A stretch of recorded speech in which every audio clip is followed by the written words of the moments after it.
what are masculine and feminine energies? The wars happening on the planet is simply a sign of the shadow masculine. What is the connection between shadow and sexuality? Big connection. Rather, there is also one imagination exercise where you feed the shadow. Okay. With yourself, with the whole of yourself. This comes from a Tibetan shadow work. Of my mother told me not to express my anger in front of others. And that's how I really didn't know how to express my anger. And now corporate leaders are getting trained to be vulnerable, or they want to appear to be vulnerable. And this is a tricky scene. So I used to call him Lal Tatya. Lal Tatya. What are shadows, Raj? Shadows. Shadows are those aspects of our personality that we like to hide. Because I have worked with people who have huge amount of money. They have realized some of their dreams, but they don't really have much time. What is abundance, Raj? So essentially I feel abundance is a state of being. I want to tell my audience this is one of the best things to do, and I'm going to do this, to put up all the feelings and tell people, okay, how do you feel? And if you can't embody your deepest values, if you can't embody your truth, if you can't embody who you are, you're a fake in the world. If your shadows are not integrated, you are going to, whether you like it or not, you are going to appear a little fake to people. When men get a lot of money, what do they buy? Cars. When men were kids, small kids, what did they want? Small cars. The first form of therapy that I personally underwent, it was called transpersonal therapy, and this was during the time I was battling depression. He said that true life begins at 40. Before that is just a preparation. You're just playing around, figuring things out. I completely resonate with this. Welcome to Decode with Anu. Today we are going to talk about wealth, love, relationships, leadership, and sex. And all these elements are part of a good life. And we are going to hear from somebody who has been my teacher for many years. His name is Raj Mali, and he has been doing international coaching as well as he did leadership labs in many organizations, including mine in the past organization, which was very impactful. And now that he is an international coach, let's hear from him what is about coaching. And before we go there, I also wanted to tell you that I'm so sure you're going to have very deep insights and aha moments while watching this podcast. And if you have any comments, any questions, please write to us. So, very warm welcome, Raj. Thank you. Yeah. I'm happy to be here. Happy to be here with you. So are we. So you do coaching. What kind of coaching do you do? I say I'm a good life coach, which means I coach people into having a good life. So yeah, that's what I do. Help people articulate what is a good life for them, and then help them actually live that life. So yeah, that's what I do. And when you say good life, what does it really mean? Okay. Good question. So I feel there is no standard answer to this question. When I start the coaching process, I always ask people that I'm working with as to what would be a good life for them. And for some people, good life means having lots of money. For some people, good life means having a great relationship with somebody.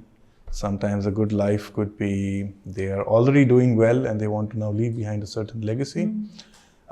So depending on where the person is at the level of his own growth and maturity, they define good life differently. But I feel a good life is essentially a place when you reach, you feel a sense of ease and comfort, and you also feel a natural sense of gratitude towards life. I think that's a good life, you know, when you have whatever that you need in your life, where there is nothing that seems to be missing. I'm aware that many years ago you started the coaching journey. Yeah. Yeah. However, in India, it's about 10, 15 years ago. Yes. So how was your journey while working on this, being a coach and coaching others? Yeah. Maybe a little backstory. So I started my career as a writer, and then I went on to become an entrepreneur. And then I failed big time. I had close to ₹1 crore loan on my head, and I was all of 26. And I was really struggling, and I didn't know what I was really doing. And that's one time when I had met a coach, and I was asking him as to what is really happening. And he asked me a question which turned my life around, and he said, well, I know that you were doing well in this business, and then suddenly it failed, but do you really love what you're doing? And I asked him, I said, love means everybody does work. I also did work. My dad was a businessman, so I thought maybe even I can do it. I didn't really look at it from a question of love. And then he said, what do you really love to do? And at that time, what I was really loving to do is I was part of an organization, and I was volunteer there. And I was working with them to, they were doing a lot of transformational workshops. So, I used to go there as a support person and help them. And that's where I realized that, hey, I love this work. This work is about becoming better. This work is about breaking through. This work is about new possibilities. And that's the first time I got in touch with coaching. Okay. And I was very intrigued by my coach also, She was a woman. I had two coaches. One was a woman, one was a guy. And she asked me this question that, Raj, you have one specific ability, and I think you don't utilize it much. And I'm like, what is it? So he said, you really listen well. Okay, great. So I said, okay, I take it as a compliment, and I'm like, okay. And then this guy coach that I talked about, he said, Raj, sometimes I really get amazed by the questions you ask. And I'm like, okay, so I know how to ask questions. I have to also listen. You're listening and asking questions. But the seal was done, especially in regards to coaching, when, because I was dealing with this tough situation, I had to also get out, and I had to go out and do a job. And thankfully, I was working in an organization which was really beautiful. I think I remember that work experience really, really fondly. I worked there only for a year, and then I had to come back because of my cats. That's again a weird story, I'll tell you later. But that's where I met Mr. David V. And David V was this short little gentleman, Chinese gentleman, but based in US. And he had been a coach to Jeff Immelt, who was that time a CEO of GE. And for all of us, David V was like a quiet figure who exuded power, confidence, at the same time a certain calmness of a saint or a monk, you can say. And he was doing this workshop on developing coaching skills for coaching senior leaders. And somehow I got nominated, and I became part of that. And that's the first time I really tasted the beauty, finesse, and the most importantly, the powerful ability to make a shift in somebody's life into coaching. So that's how my coaching journey started. So thanks to him. And because he said that, Raj, you have a gift. And if you don't use it, it would be a big shame.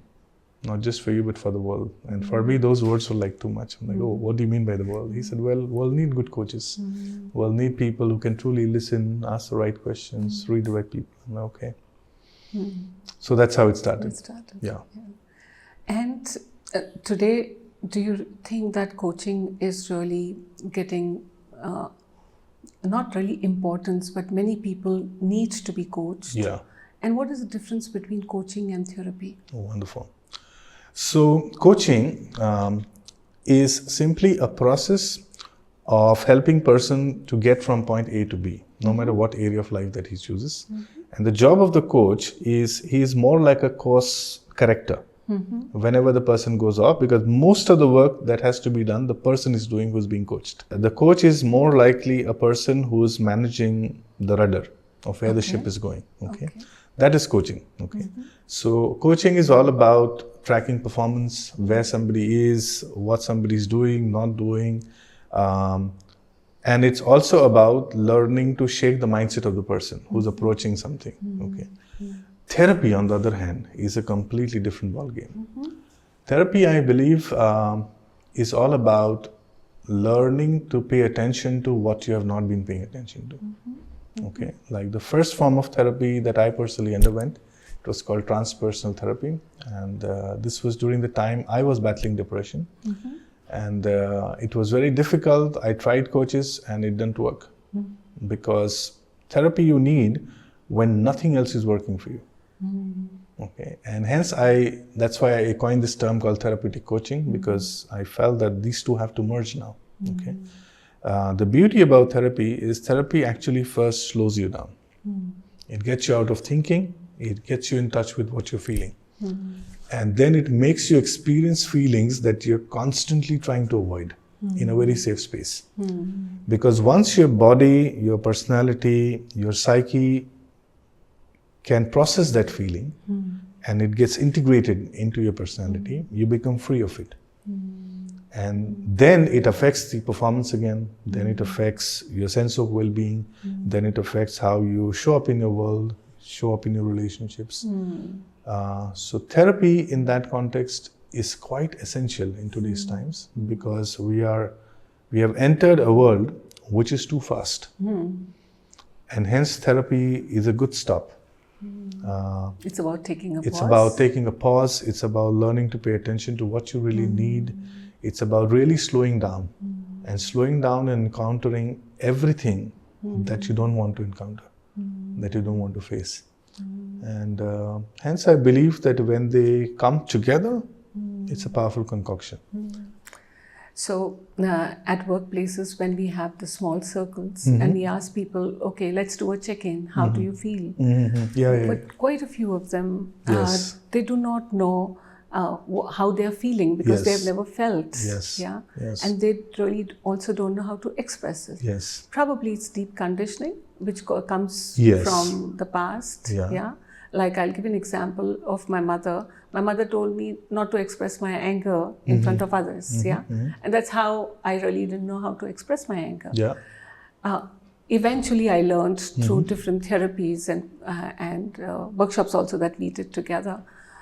So having said that, what do you think, why do people do not get in touch with their feelings, that they're not even aware of it? I think two things. First is we are never taught to distinguish between feelings and thinking. First distinction, something when I had to learn. Okay, so and I picked up something from my writing days. So you have this writer's wheel. I don't know if you have seen that or not. No. And which has all feeling words. Okay. And I now also use it in my workshops a lot. And if I want, maybe I can also share it with you. This wheel helps you tap into what exactly are you feeling, because they're only feeling words. So many times when you ask this question to people, it's a good idea to have in those meeting rooms the feeling words, because people don't know. You know, and I think that's a good idea. People don't know what it means to share my feeling. We always, or they will just say, I'm feeling good, or I'm feeling bad. Or I'm feeling nice. Or I'm feeling nice, okay. And these are actually the most non-feeling words. As in, to describe a true feeling, you have to name it. Like when you're feeling good, it could be, I'm feeling happy, I'm feeling relaxed, I'm feeling at ease, I'm feeling content. Like there could be so many variations. So first is teaching people that each feeling is distinct, each feeling is important. And when you're doing checking, especially in the organization, I used to have this in our little office that I had once upon a time, that in this office, all feelings are welcome. Okay. This was the message which was kept. That's nice. Like in this office, all feelings are welcome. So people could sometimes come and share, how are you feeling? I'm just feeling very crazy right now. So in my office, I had this small quote which said, all feelings are welcome here. I want to tell my audience, this is one of the best things to do. And I'm going to do this, to put up all the feelings and tell people, okay, how do you feel? Because then they are able to express. Please. Second, when you articulate the right feeling, that itself relieves you big time. You know, and this I've seen a lot in my own therapy when I was undergoing it, and also when I began to get trained. Because this is one of my habits, something that touches me, I go deep in it. And that's where I learned that, hey, there were so many feelings that even I was not wanting to encounter. I was not willing to feel through. For example, a feeling of rage. I had a lot of rage inside me. And because I had no access to feel it in a safe way, it kept locked in. And likewise, there are different feelings that people are dealing with when they are not really in touch with where the feeling is coming from. That's where the trouble brews. And in the organizations, I feel it's a good place to introduce people to this small feeling circle wheel, put it on one of the walls and always ask, maybe sometimes ask people to go, somebody is new. And we have that practice. Somebody is new, we'll first introduce them to the feeling wheel. I said, have a look at what you're feeling and sometimes tell. So it feels like children, but we don't know. Yeah. We don't know how to talk about it otherwise. Yes. So So going back to the therapy and difference between therapy and coaching, I hear that when you acknowledge that these are your feelings, and you said about rage, and it can be of hatred as well. Yes. Then what happens after that? Okay. Good questions, because even I had the same question. Okay, I figured out my feeling, now what next? Okay. What you discover when you encounter a feeling that you have been avoiding, that you discover that this is what you have been projecting onto a lot of people. Okay, so a big shift begins to happen. So for example, so I had trouble with certain people in authority and bosses who would speak a certain way. Okay. And I'm sure some of them are going to smile at this. And suddenly I was like, what about them? My therapist asked me, what about them really triggers you? And I say, I think they are very angry. They don't want to show their anger. And hence they use sarcasm. Okay. And which sometimes cuts you like a knife. Sometimes if a person gets angry and he throws tantrums, that's fine. But somebody passes a very, I would say, like really a piercing statement, like one that will really cut you. That is what used to get me very angry. And he just stopped me and he said, what are you not wanting to feel? And I said, they have to show me their anger. They have to tell me that they're angry with me. And they said, and last time when somebody showed you their anger, what did you do? Yeah, exactly. And I was like, oh shit. And I remembered everybody who got angry at me, including my father. And what I did is I slowly began to cut them off my life. And he said, interesting. So that's the projection. So whatever you don't like about others has a deep connection with you, because what the person is expressing is what you have a difficulty expressing. So I had difficulty expressing my anger, and hence all the people who can express their anger became my enemies. I get a big aha moment here. Okay. I can already see what's happening, whether one of my loved one who really expresses the anger and how I have been reacting to it. So now when we are here, that's okay. There's an expression how to deal with that in that moment. So there are two things. One is an insight. Second is integration. Okay. So when you're in therapy, you suddenly have an insight. Okay. So my insight was that, hey, I have to work with my rage, which is inside me, and I have to also relook at some of the relationships which I have discontinued or which I have created a lot of distance in order to protect myself. I had to also work with them. So integration process is most important in both coaching and therapy. For a lack of other words, I call it embodiment practice. Okay, and to give you an example, everybody knows yoga and exercising every day is good for the body, but that's knowing. People who actually do it are embodying the wisdom. Okay. So the last part of therapy and coaching is once you have a clear idea that, hey, this is what I need to change, this is the shift I need to bring in, or this is what I'm projecting onto people which I have to take it back. This is where I have to ask a question, how do I now embody this? And I can also say that this is where rubber hits the road. If you can't embody your deepest values, if you can't embody your truth, if you can't embody who you are, you're a fake in the world. Yeah. And that gets found out. And that could also be one of the reasons that people do not have that kind of patience to Yes. face your own truth Absolutely, and yeah. embrace Yeah, what yeah. is surfacing. Exactly. And that's why the patience levels goes down. Patience levels goes down, but if you look at life and the way it is designed, in your midlife, you have to face this. Like Carl Jung is one of my favorite, and there is a quote that he said, and it took me a long time to really see that it is true. He said that true life begins at 40. Before that is just a preparation. You're just playing around, figuring things out. I completely resonate with this. And I didn't like it because when I read it, I was 30, 35. And I'm like, what do you mean? Like, so far I've done this, it doesn't mean anything? I said, nothing. You know?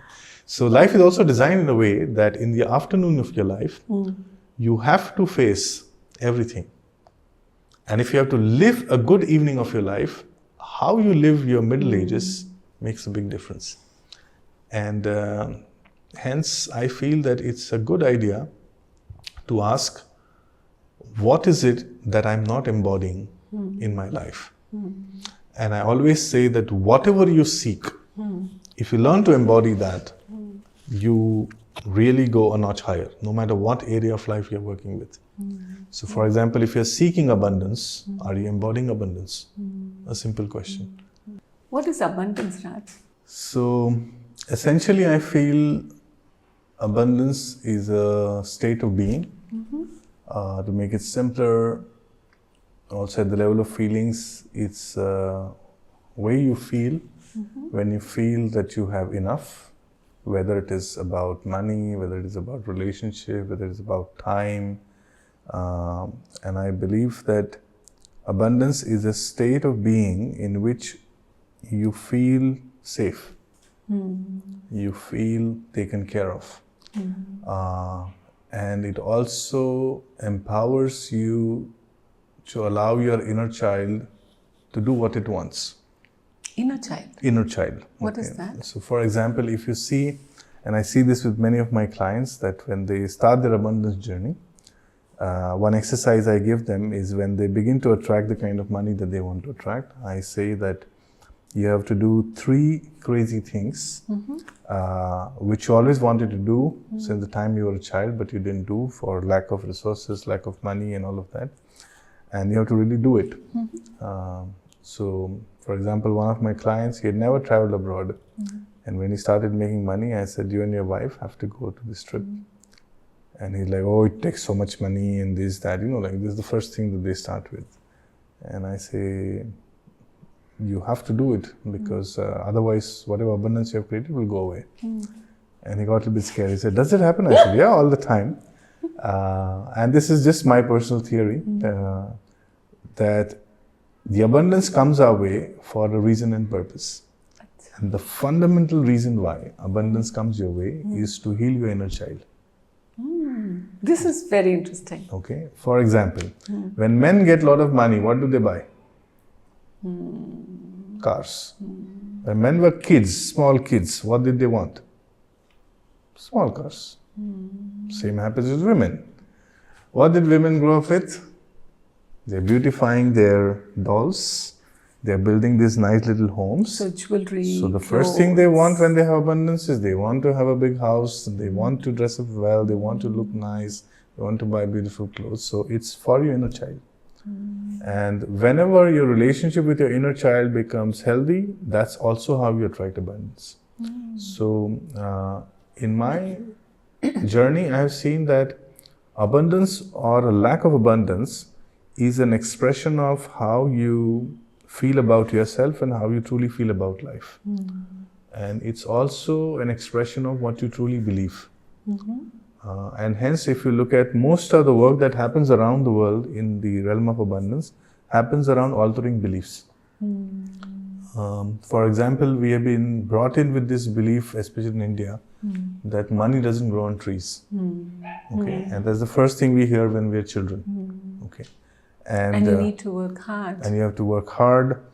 You have to do things which are unpleasant, and all of that. And these are like the old world scripts that we have gotten, maybe our parents have. And hence today, if I look at it, I feel the most important abundance that nobody talks about is abundance of time. True that. Okay, because I have worked with people who have huge amount of money.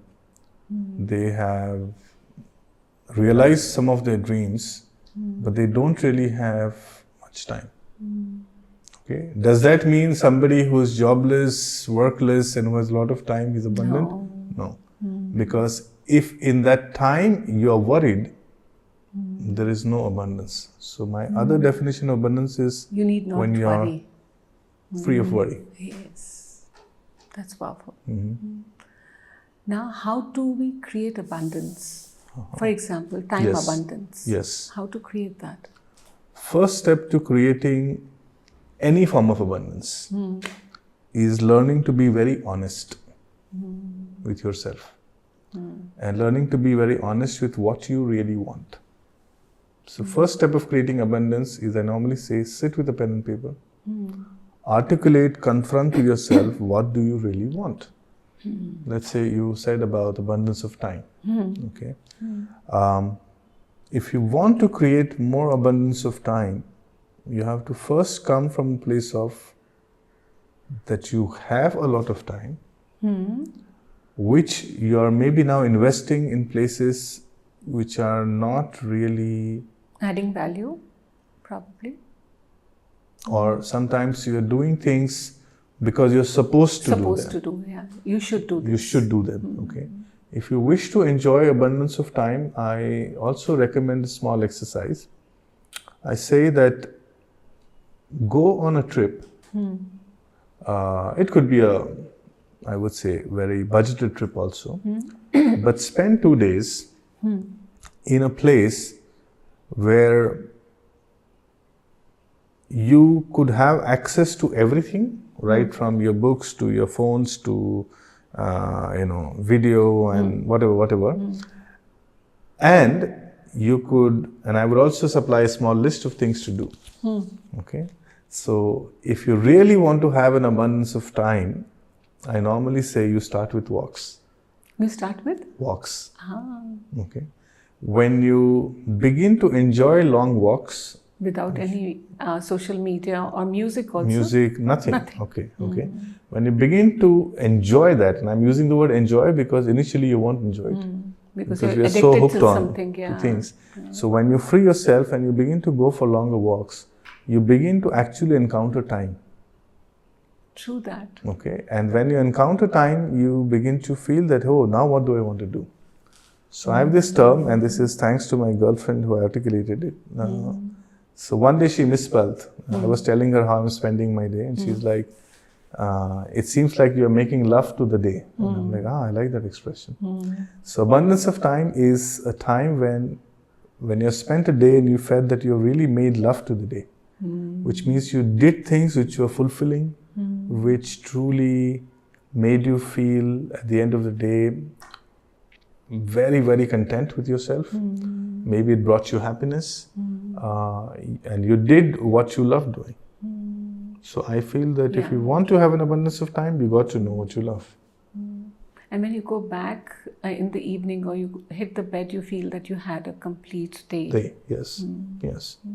And I also add that for each one, the way abundance of time would look like would be different. Yeah, sure. And it's also an element of boundaries. Like for example, my work mostly starts after 11 o'clock. Before 11, morning time is my time. Because I know that if I don't have a leisurely, quiet morning, rest of my day I can go to sit away.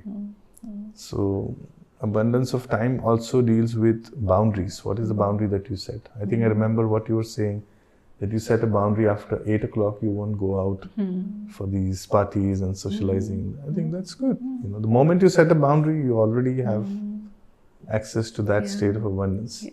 Yes. And also in the morning, I need about 2 hours to myself before I start working. Yes. How to attract wealth? Wealth. So let's first understand wealth. Okay. I believe wealth and money are two different things. They're not the same. Okay. And what is the difference? The difference is simple. Money is a tool of exchange.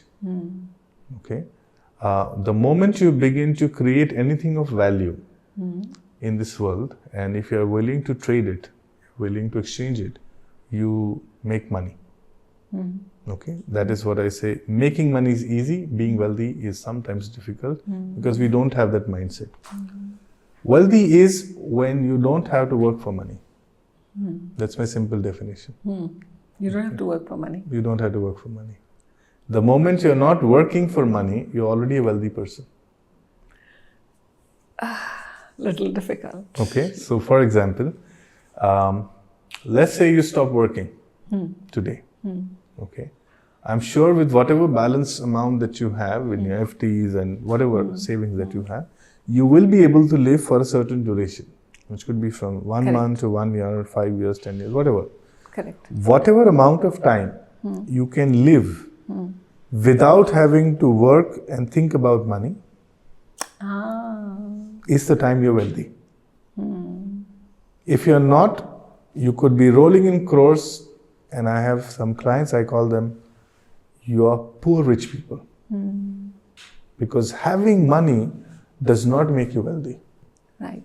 Having huge amount of passive income, which is like now a big thing nowadays, doesn't really make you wealthy. Okay? Wealthy is a state of mind, and also in reality you have so much that you're not really worried. You're not really thinking when I'm going to be, where I'm going to be paying my next bills to. Okay? However, there is one more distinction I want to make between wealth and money. It's not always money which would make you feel wealthy. Yes. Okay? Yes.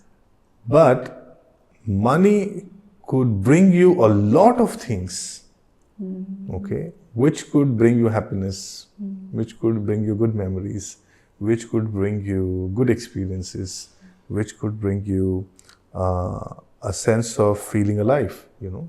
And hence I feel that money is a powerful tool.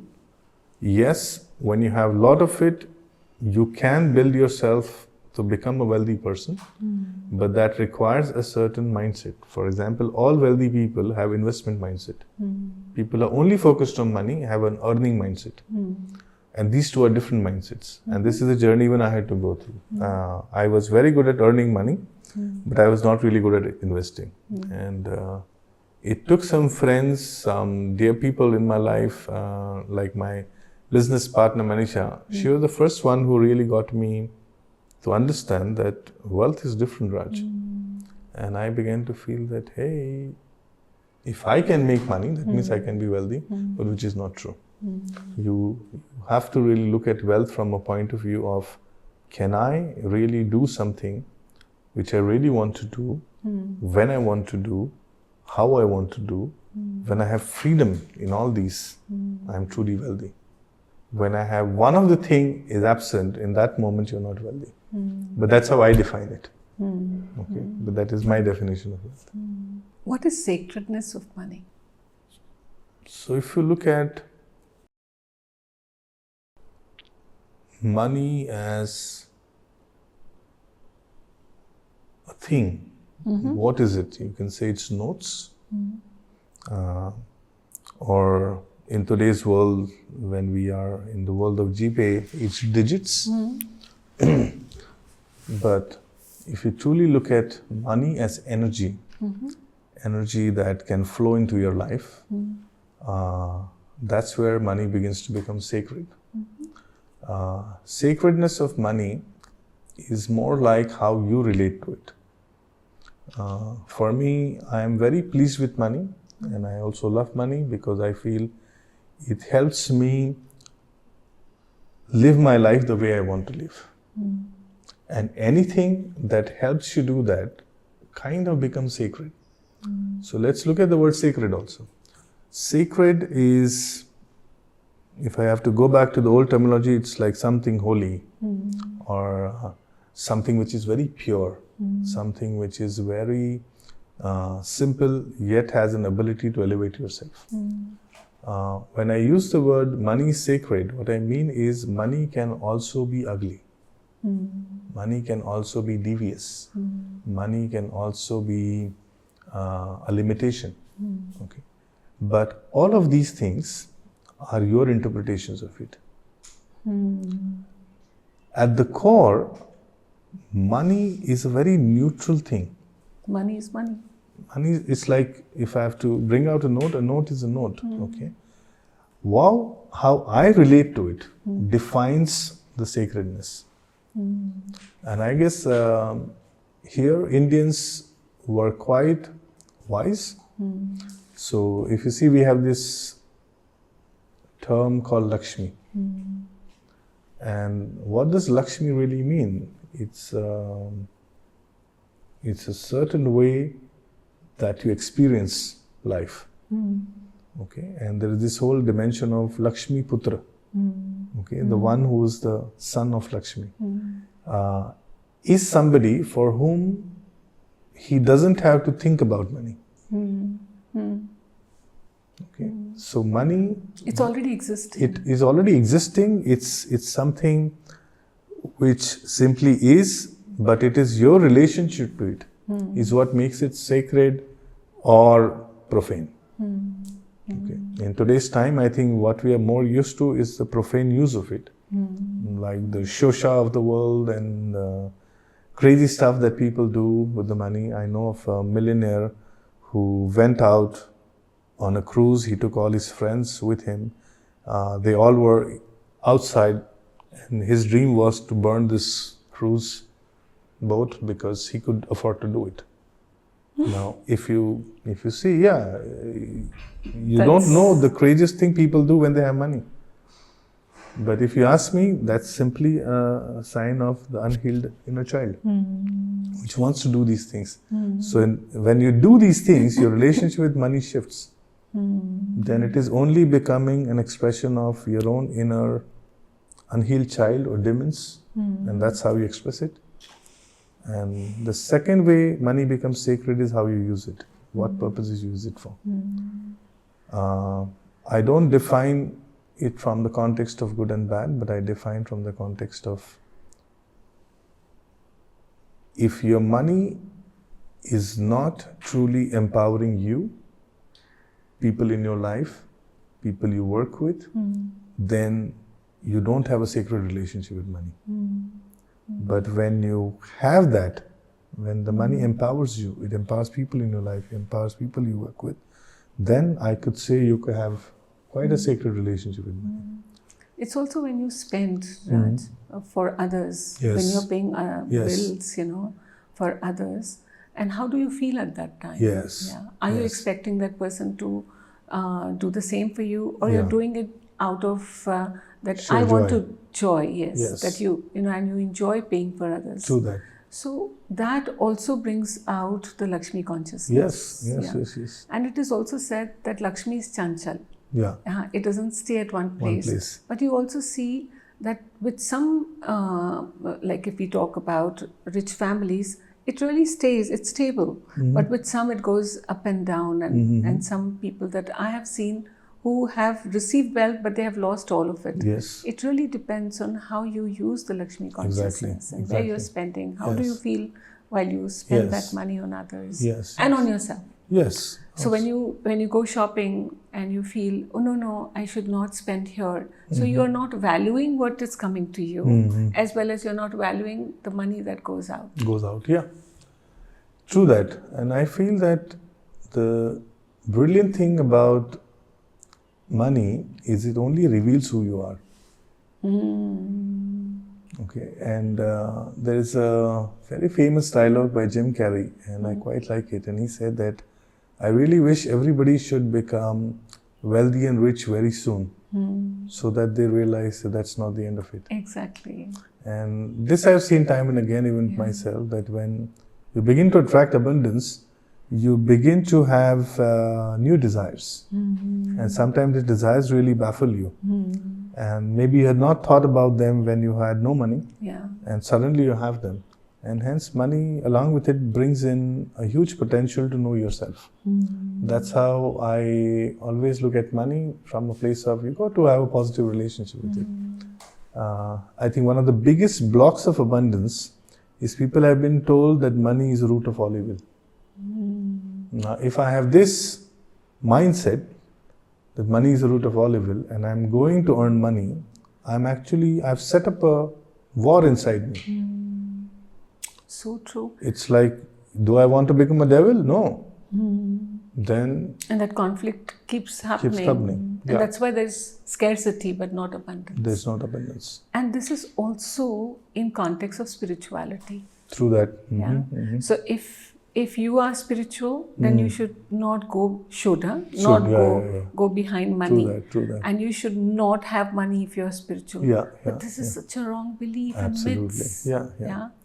I think, the way people... And the saints, they left everything and they've gone, so you need not have it. So something on that. Yeah, I believe that one of the biggest disservice a lot of so-called awakened people did is maybe what they were saying was different and how we interpreted was different. Yes, I would believe in that,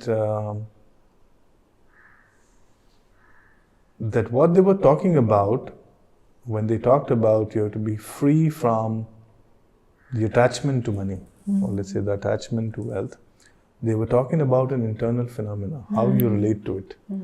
Okay, but if you look at the last 20 years, I think we are healing in that regard. Yes. A lot of spirituality is becoming money positive. Okay.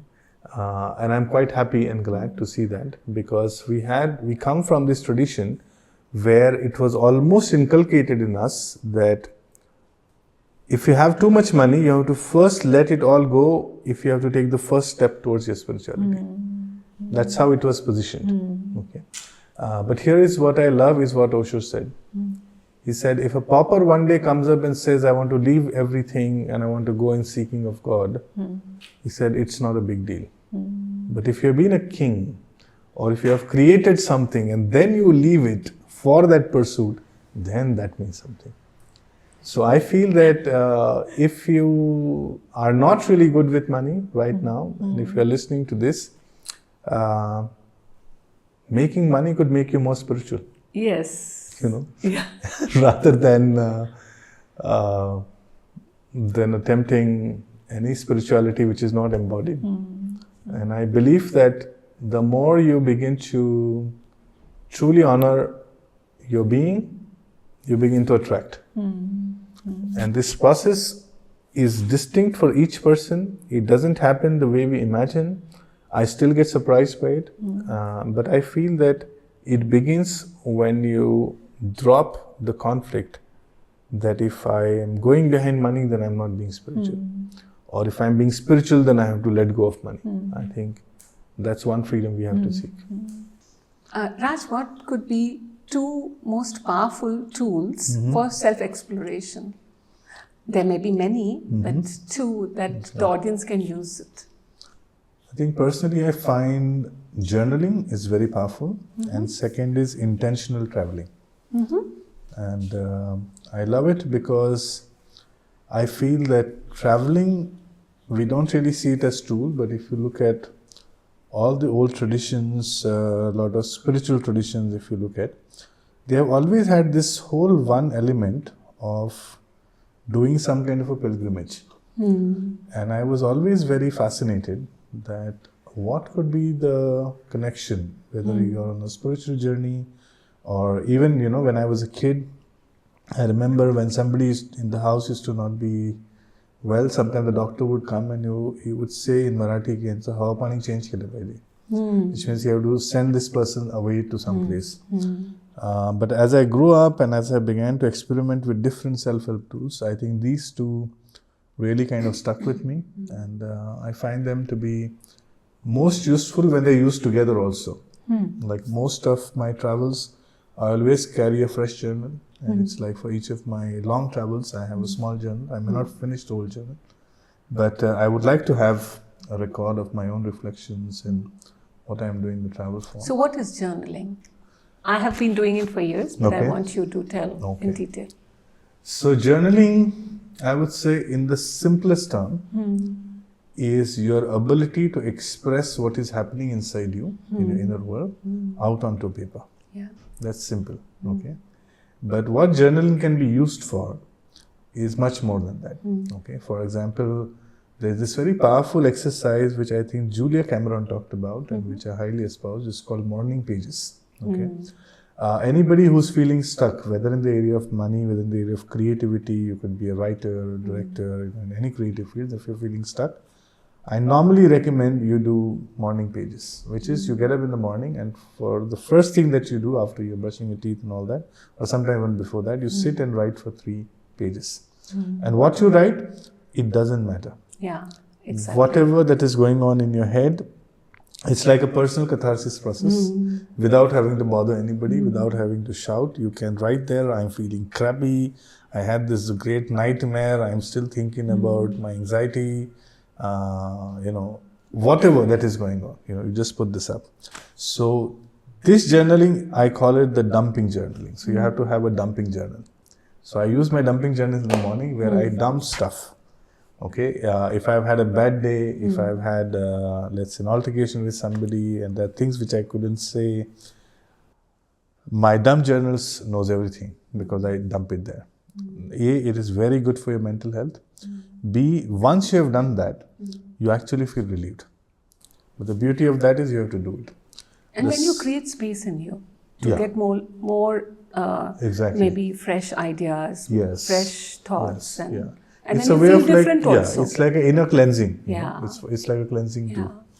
So that is one. The second, I call it as reflective journaling. Reflective journaling is, sometimes I give people a question and I say, you have to ask this question every day morning and you have to actually write the answers. Okay, the question remains the same, but the answers can change. Like a question? For example, my favorite one, okay, which I give for this, is who I'm going to be today. Okay? And each day you have to make a choice. Yeah. Okay. And this choice could be different. Like today you could say that, oh, today I'm going to be ecstatic, exciting, and I'm going to just be a source of love, okay, wherever I go. And then you go through that. In the evening you come back, and this is where that journaling prompt gets over, is then you describe how your day was. So in the morning you start with an intention, in the evening when you come and you write how the day was, you actually see the contrast. When you do this for 7 days, you actually begin to see that not only things have shifted in you, but because you're consciously writing, you are more aware of what you're doing. Yeah. And that's the power of writing. Okay. Another small piece I always want to say about journaling, most people think a lot. Okay. All of us, I feel. Okay. And I believe journaling is where you really come to the present moment with your thoughts. Because your pace of writing and your pace of thinking are 2 different paces. Our thinking pace is too fast. Yeah. So when you begin to start journaling and writing down what's happening with you, you automatically calm down. What you're dealing with, whatever you're focused on, your focus becomes really laser sharp. And hence it is most important that you journal, you write things down. Yeah. And then you can even touch base with your feelings. Exactly. Yeah. Yeah. And you're more centered. Absolutely. Yeah. Yes. And then you can make the right choices and take the right decisions. Yes. And also journaling, when you go back and look at what you had written what earlier. you had written, and that helps you to make a decision today. True that, yeah. Like for example, I always couple traveling with journaling. For example, I normally say, anyways, we all plan travels, we all like to travel. Before you go there, what is the difference between a traveler and being a tourist? Good question. Because I've been both, I can maybe answer from a personal point of view. A traveler is interested in witnessing, in experiencing, and is interested in deep, meaningful experience of his travel. A tourist is just watching places. For example, doing a tick mark. I have to go to when this I was place. traveling as a tourist, I only had to do a tick mark. I've seen this, I've seen this, I've seen this, I have pictures here, pictures here, pictures here. That's a tourist. Okay. A traveler is somebody who likes to enjoy the place. A traveler is somebody like I really like to do three things in my travel. A, connect with some local. B, eat some nice local food. And three, because I love swimming, if they have oceans, if they have rivers, whatever water bodies they have, I want to dip in it. Because I feel that when I dip into water, I actually feel the place. Or I want to lie down on the grounds. And there are some places which have become my favorites, across my travel. Like there's this one river in Germany. It's super cold. It's crazy. But I was staying with a very dear friend of mine in Munich. And one day she said, "What are you doing in the afternoon?" I said, "No, I don't have much work." She said, "Okay, let's go swimming." And she took me there. I cannot forget that experience. A, the water was chilled. B, it was super strong. And three, we were stark naked. Like skin dipping is quite easy there. And when we entered the water, for the first time, I felt that I don't think I'll be able to come out of it because I was like shivering, like body reacts to that. But after some time, when I really acclimatized with that temperature, whatever you say, I found a stone and I sat and I could really feel this whole river flowing across me. I can't really tell you how it felt, but actually it felt like whatever that I was carrying. And by the way, that's the time I was processing a heartbreak. Whatever which I was not able to let go, I think that day the river took everything away. When I stepped out, I felt empty, I felt tired, and after that we had a nice cup of coffee, and I think it was one of the nicest, warmest mug of coffee I must have enjoyed because of the contrast of the cold water. So I think travel does change you. And yes, I can keep talking about traveling. But this is something that I have learned from you. And I have been traveling for so many years, the length and breadth, and staying near a river for months, staying near the ocean, in the mountains. And so we'll be talking more about that as well in the future podcast. But what I'm saying is, this really brings what you said, this powerful tool for people to do self-exploration, is what you said. Something more on this? Yes. Intentional travel. For example, I feel that if your travel is coupled with an intention, it helps your subconscious. For example, maybe I can give a personal example and then maybe for a client. So, in 2019, I made a decision that I want to travel for 3 months. Okay, and I decided I want to go backpacking in Europe. And when I was taking a decision, I was not sure how this is going to roll up because my work requires me to be personally working with people. And I made an arrangement that I would be also partially working and partially traveling, at least for the first month, but the other 2 months I would not. And I kept my intention. I had 3 intentions. One was personal transformation, second was abundance, and third was my new work. And how you make it intentional is when you're beginning the travel, I say on your intention you write something as to why do you want this, what is it, X, Y, Z. B, then travel becomes a backdrop for you. So for example, after my first month of traveling, I found a quiet place because there were too many things happening. I was visiting friends, staying with friends, staying in Airbnbs, and then I had to go to a friend's place where I got a little breathing time. And then I asked myself a question, in the last 1 month, what changed in me? What transformed in me? In last 1 month, what have I learned about creating abundance? In last 1 month, what has changed in my ability to look at my new work?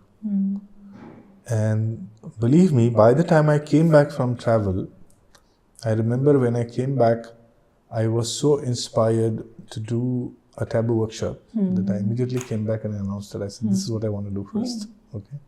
I think you were part of that workshop. Okay. And the other thing which it changed in me is I noticed something very strange about money on that trip. Okay. Because I traveled to a country where rupee was too high a currency. And I also traveled to a country where rupee was quite devalued. And I slowly began to understand something inherent about money, that in each country there is a different consciousness and the way people relate to a certain amount. Okay. When you don't have that consciousness, you actually have more freedom. So I had more freedom with the word million than the word crore, for example. Okay. And I play these little games, because I come from a little background of NLP, and I feel words and the way they associate, okay, it kind of changes. So sometimes it's a good idea when you travel, you have to learn how to forget the value equation. And for me, that was a deep learning in abundance. For example, anything that you want to have in life, okay, if you have priced it too much in your head, if you pedestalized it too much in your head, it would be very difficult for you to get it. Because you feel it's already out of reach. Okay. But in some other place, the same thing is of no value. And when you see this contrast, something shifts in you. Yeah. And other reason why travel is very important is it actually gets you out of the rut physically. Okay, it physically moves you into a different experience. So it has a potential to transform your body. Honestly, I became more conscious of my health after my travel trips, because suddenly you realize that, oh, I have to walk up this hill, but I'm not that fit. And then you're like, shit, man, I have to do this. Okay. So sometimes that helps. It's yeah. So journaling and intentional traveling are the most important tool at the moment that you would like to share, but there are many. Many others. Many of them. I can share many, but I think for now, maybe these two we could. Yeah, yeah. And I also know, Raj, that you have said during your workshops and otherwise that it is important to shift your base every 5 to 7 years. Yes. Why do you say that? Okay, so I believe in this simple cycle which is always unfolding, and I think in the Indian spirituality or mythology it is talked about as Brahma, Vishnu and Mahesh. Okay, so Brahma relates to creating, Vishnu relates to sustenance, and Mahesh is to destroy. Okay, so I believe that we are habits of creature, and if we don't change consciously, we can slowly adapt to what is, and our growth can stop. Okay. So, for example, I believe that I'm sure you must have had this experience when you are moving to a new house. There's a different enthusiasm depending on what is happening in your life at that time, and you're picking and choosing, and you have choice as to what you can get in the house and what you can't, especially the big stuff, your beds and stuff like that. After some time, a certain monotony sets in. Let's say you've grown in your work, you've grown in your family, and X, Y, Z. And this is the time I begin to feel people begin to make a very common mistake. And the mistake is, this is it. Okay, I think I've arrived. And I've seen whenever somebody says that they have arrived, is where the degradation starts. It's like getting into the comfort zone. In the comfort zone. Okay. Now, why shift your base? Okay. I done it because I believe, for me, it's a very powerful, not only metaphorical, but physical change. I have to now go to a new place. I have to adopt to a new place. In the adoption, I learn a lot of new things about myself, about my needs. B, even the equation in the house changes. Like, for example, recently I have moved, and what I'm noticing is my mom and dad, who I thought they would resist this change, they are enjoying this the most. How come? Because in the new place, just when you get out of the building, there is a big park. And my dad said that when I was a kid, I had this desire that I step out and there is a park. So he really enjoys the time there. My mother loves to eat a lot of snacks, okay, in the evening especially. So the other day she went around and she's still exploring the area, and she found this one guy who makes some amazing vada pavs and stuff like that. And she's like, this is a nice place, man. There are 6, 7 other stalls here. So, it's like little things, but I enjoy it because I feel it was fine where we were living. But now that they're exposed to this new experience, I also see the childlike joy in them is back. My father loves going on the terrace. We kind of live on the top floor, so the view from there is very nice. And earlier we were living in a row house, so we never had access to how things seem. So I feel a lot of things change when you change. And I think it's a welcome change. 5 to 7 years? So that is, again, I feel that our life follows a cycle of 5 to 7 years. Okay. Anything like 7, I like to believe, because if you look at even a child, from 0 to 7, a child goes through one entire life cycle. Okay. From 7 to 14. So let's say at 7, it's just a child still. Okay. But by 14, the adolescence comes in, the puberty is going to hit in soon. Okay. From 14 to 21 is the most difficult time because you're going to confront physical changes, you're going to confront relational changes, you're going to confront the biggest changes, how your parents are going to relate to you, and how you have to be in the world. That's what starts. But if you look at cycles after that, which is 21 to 28, okay, and not necessarily that, but let's say you're in a job, okay. For the first 2 years, you're figuring out, okay. Once you've figured out the system, next 3 or 4 years, you're rocking the system. You know X, Y, Z. By the time you're at the peak, a lot of people who have worked with you, they have either moved, they have retired and all that, and everything is gone. Maybe, it's like the downward curves happens.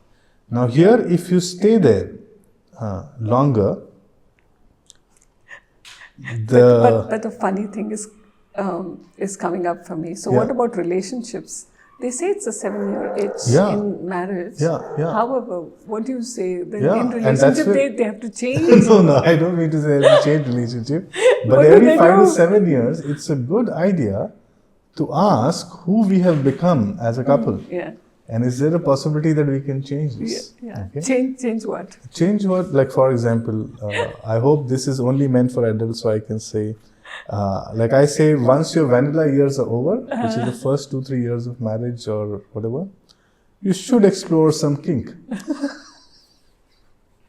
Why not? You will be surprised, because the whole kink dimension that people, look at with a lot of caution and all of that. I like to tell them that kink was oriented by an inner child. Okay, it's an inner child orientation. But what is a kink? Kink. I mean, you're saying something that language not anybody. So kink is basically those experiences you want to have in your sensual or love or sexual connections. Or intimacy, which are not the ordinary. Like, what is the ordinary? You hug, you cuddle, you kiss, you lay down, you make love, normal. Okay. Now suddenly one day, I can say. No, it's okay. No, let it be. We will drop it. We'll drop it. But you get what I'm saying. Yeah. So when you try something new and you have a new sensation in the body, suddenly that's something new. Okay, and you don't have to change your partner. You are not changing anything else. You're just changing the experiences you're going to have together. So the point that we are making here is that we are not saying that you need to change your partner or change anything, but it's about changing your experiences. Have the dialogue with your partner that what is how that you need to change things or where we are today and how do we want to see the next few years together. Exactly. And what is that we both want to change is what the point that we are trying to make. Yeah. Then the king and the inner child comes. Then the inner child comes. Okay. Get that. What are shadows, Raj? Shadows are those aspects of our personality that we like to hide or that we have tried a lot to hide it from the public eye and sometimes even from ourselves. So what constitutes a shadow is all those memories of your past that you don't want to visit goes into shadow. Stuff that you've done that you're not proud of goes into shadow. Stuff that you have a strong judgment against because of the society you live in goes into a shadow. Stuff that was told to you is not acceptable and you had that as a part of your personality, and then you consciously disconnected from that part of you. That goes into shadow. And according to Jungian belief, if a shadow is not attended to, it begins to have its own form, and it comes up at a time when you're least expecting it. A brilliant example I can give you is Tiger Woods. If you remember, Tiger Woods is one of the finest golfer that we had. But when he was at the peak of his career, he succumbed to his shadow.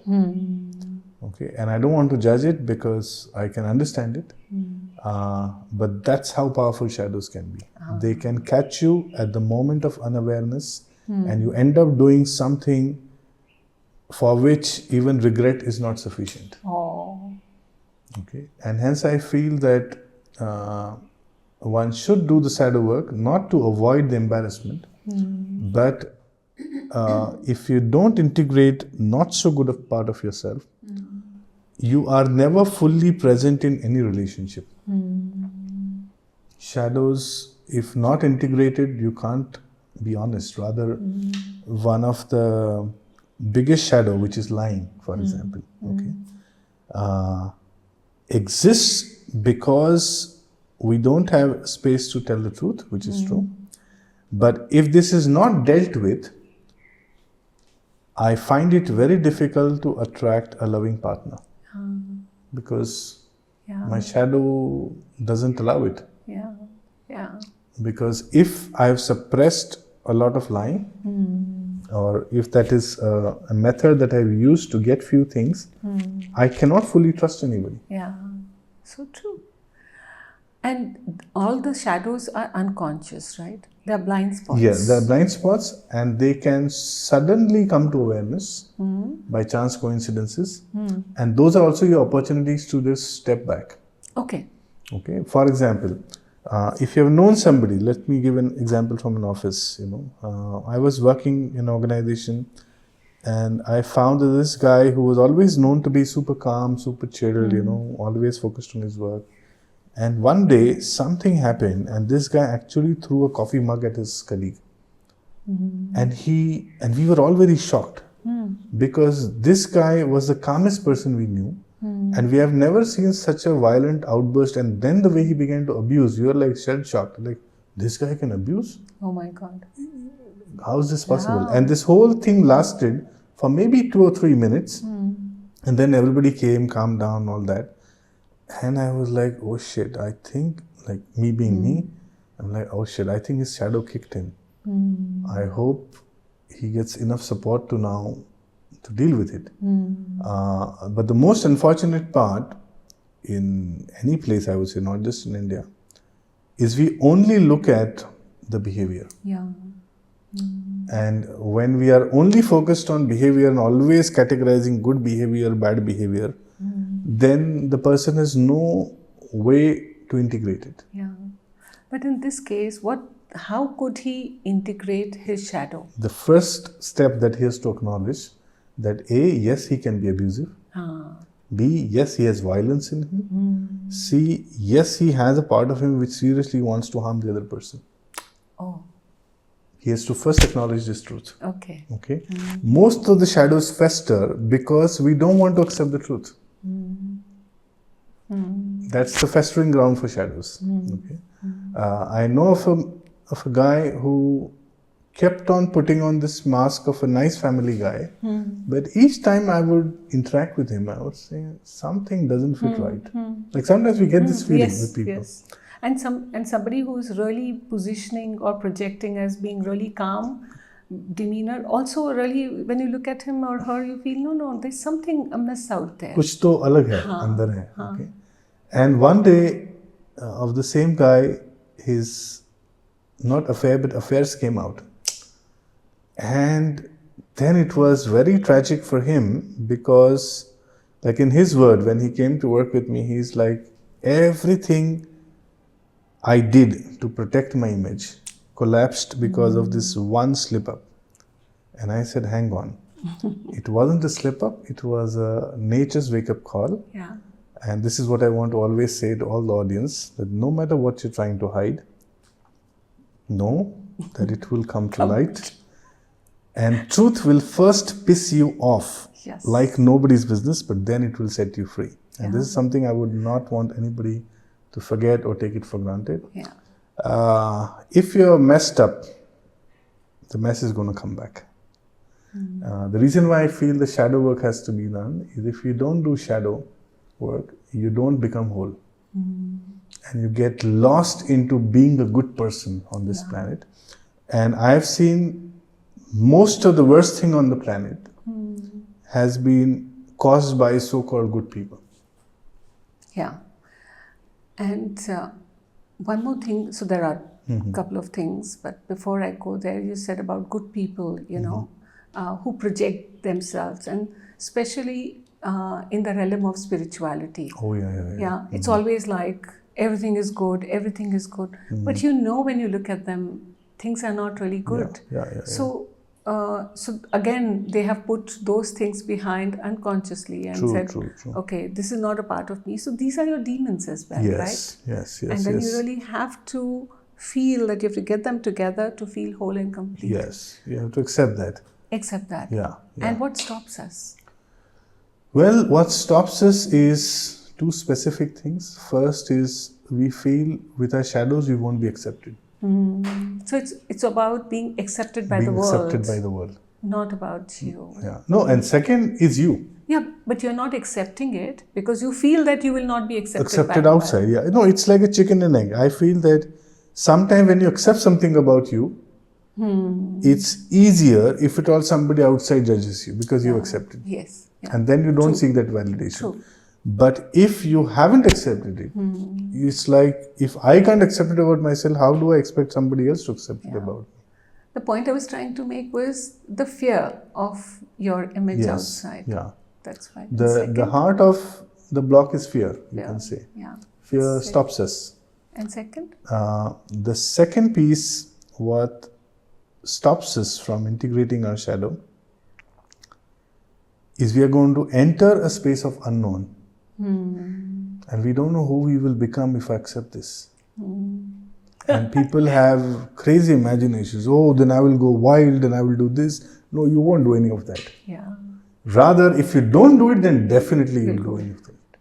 But if you do your shadow work sincerely, consciously, I think you begin to enjoy life more. At least from my personal experience, I say I became more open, I became more accepting, I became more sensitive with even other people.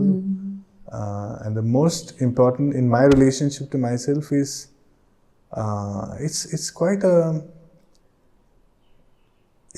relaxing feeling when I say that, hey, I know I'm lazy, but I still have that shadow. I don't work much. But now I look at it as my secret strength. Honestly, I feel it's my laziness which helped me attract riches. And there was a time I had this paradigm that I have to work really very hard. Okay, until the time I was stuck in that paradigm, I was very, very disheartened. Okay, so sometimes the shadows actually can lead to good.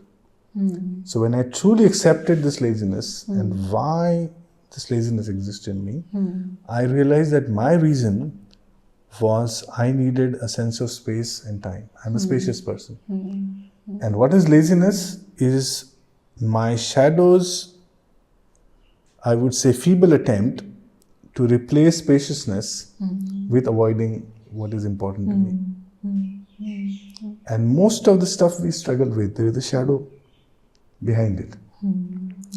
And hence I feel... So going back to that example of the person who threw the cup at his colleague. So one is acknowledging that I have this, these shadows. Then what would be the next step? The second one is also appreciating that this could be useful in some context. Like how you just explained. The laziness, how it helped you.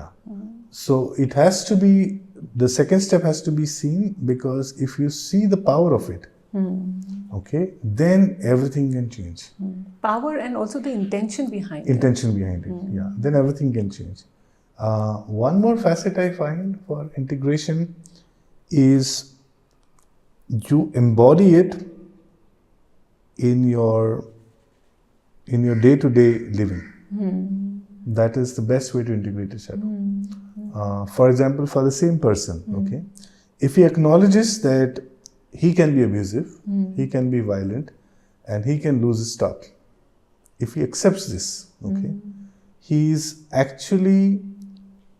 would be more at peace with himself. Yeah. Then to feel guilty about what he did. Okay. Number two, when you become aware of something, you have more choice and power to use it when the context is right. Because you know. You know. Okay. But when you're not aware, then it becomes a challenge. And you were mentioning about people in leadership levels. Yes. Yeah, especially at their mid-age, maybe 30, 35, 40, and so on. They need to do shadow work. Yes. Why do you say that? Okay, so in the corporate space, I've seen that leaders who don't do shadow work often end up, I know cheating is a very high word, but often end up letting down people they work with. They may be even having integrity issues. Yeah.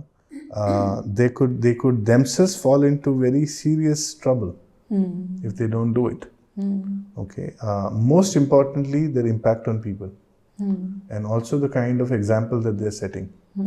Because if you're a leader in any organization, whether you like it or not, anybody who looks up at you, you are responsible for the example you are setting.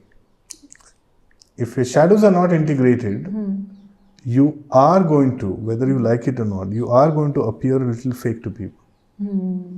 Okay. So a lot of time when I do these workshops and leadership labs, sometimes I ask people, when you talk to your boss, how do you feel? And sometimes they say that, I don't know whether I can fully trust him. The moment you get that feedback from your team member means they are sensing your shadow. Yeah. But because you haven't integrated it, they are going to keep a distance.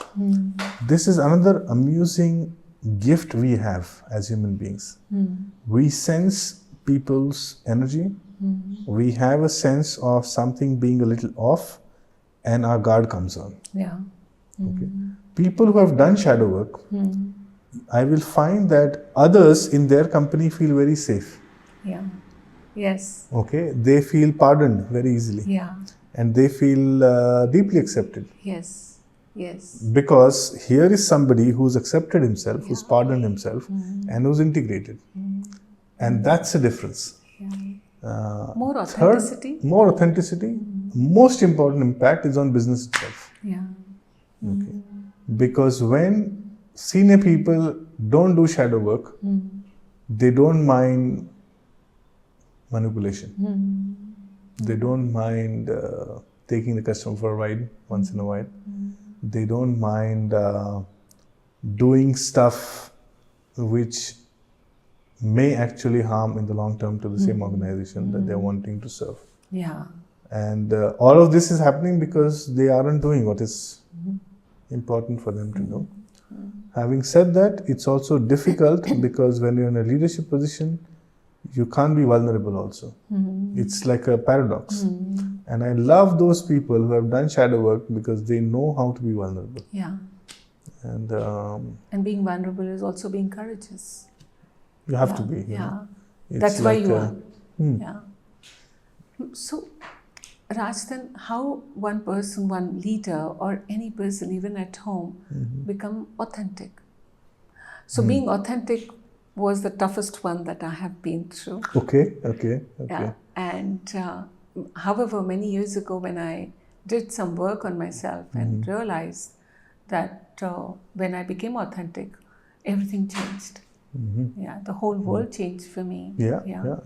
And but before I share all of that, you tell me how to be authentic and what stops us from being authentic. Okay. Again, I say that being authentic is reconnecting back to your inner child. Okay, we were once upon a time very authentic people when we were children. And then something began to happen in our environment. And even while we were children, we slowly learned that, hey, this is not a good behavior. This is not acceptable. This is not acceptable. First step to authenticity is asking the question, how I am truly with, let's say, X person. And I feel that authenticity always shows up in the context of relationships we are in. So the shadows, besides the example that you gave about one of your colleague in the office, which other areas does it surface? Shadows show up in dreams many a times, and most of the time I've seen that shadows show up as a masculine figure for women. So they will see like a monster or a beast or somebody who's trying to overpower, or sometimes they would also see a crowd which is trying to harm them. So that's a sign of a shadow. And for men, mostly it is a feminine figure sometimes. But shadow shows up sometimes also like an animal. Okay. Like a strong, big animal which is trying to harm you or which is needing your attention for something. And shadow always makes his presence felt, especially in midlife. Okay. Because till midlife we are too occupied. Okay. But it's like when our capacity to suppress something is over, that slowly begins to come into your consciousness. Okay. And so that's how it shows up. Yeah. This is and when it shows up for anybody, the audience who are watching us, what they need to do? I think the first step is, again, I will use journaling. There's also something like dream journal. So you make a note of your dream or the shadow that you saw. A very simple question that always works with shadows is, once you've identified a shadow, this comes from very old shadow work technique which is practiced by Buddhist monks. And this one lady, I'm forgetting her name, and she came up with this amazing question. It says, always ask your shadows what do they want from you. Okay, because each shadow wants something from us. It needs either attention, it needs love, it needs a sense of acknowledgement. Because shadow is also, it's like a small child. It is doing that to get your attention. So if you give it what it needs, then the shadow dissolves. Rather, there is also one imagination exercise where you feed the shadow. Okay. With yourself, with the whole of yourself. This comes from Tibetan shadow work. Like? So for example, in this exercise, you close your eyes, you are seeing yourself in a room, and I normally like to, my eyes always close up whenever I'm doing this exercise, and you see yourself sitting on one chair, and your shadow is sitting on the other chair. Sometimes you call onto your shadow, you don't know how it looks, and you say, hey, my shadow, if you're around in this room, I would like you to manifest here on this chair. And then it will take whatever form it takes. Sometimes it is very ugly, sometimes very scary, and sometimes it is very laughable also. It would take a very weird kind of a look also. Then the first question you ask is, what do you need from me? And wait. And to your surprise, sometimes the shadow will answer what it needs from you. The second is, you ask, how will you serve me if I give you what you want? That's a profound question. And that's, how would you serve me if I give you what you want? How would you serve me? Because in this, what you're doing is you're acknowledging the fact that it can serve you. It's not something that you're going to reject. Yeah. Okay. Yeah. And also what is occurring to me, Raj, to even ask who you are. You can. You can. And sometimes it can source, it can tell you where it is coming from. In fact, sometimes if your shadow is coming from the ancestral dimension or from your past lives, then sometimes it reveals itself that, oh, I've been around on this. And if you have seen some families struggle with certain diseases and which they have seen across ages, across the lineage, then definitely a shadow is active. Okay, so you don't know where it all comes from, but yeah, that's a powerful question to ask. Who are you? Yeah, and also, so it's only in the dreams, or even like you mentioned about ancestral, so it can be even in the past life regressions that they do? I think in past life regression also sometimes people claim that they have encountered their shadow, especially ancestral shadows. Other place where you will see your shadow is when you are, this is a very simple method, any movies or stories you like, okay, and where you begin to develop empathy towards the villain. Okay. Okay. In some of the movies, I really like the villain. You like the villains, right? Okay. And so when you like the antagonist of the story, the facets of the antagonist or that villain is speaking to your shadow. And hence you like it, And it's like there is this very beautiful dialogue in Batman where Joker tells the Batman that without me, you can't be the hero. And that is true. Without the shadow, and without overcoming your shadow, you can't go on to the hero's journey or the heroine's journey. Rather, the whole metaphor of hero's journey, which Joseph Campbell talked about, was all about how do you conquer the inner demon. Yeah. So shadows are your demons, huh? They are. And when they integrate you, they not only fill you with a lot of vigor, a lot of sense of life, energy, but they also make you more accepting of others. And because you said that how it will serve you, I feel the shadows would always give you a gift and go. Yes. All shadows give me a gift. Give you a gift? Yeah. For example, very important task that I forgot in the shadow work. You have to also learn to name your shadow. Okay. And most of the time, my suggestion is when you're naming it, give it a funny name so that you can develop a relationship. Okay.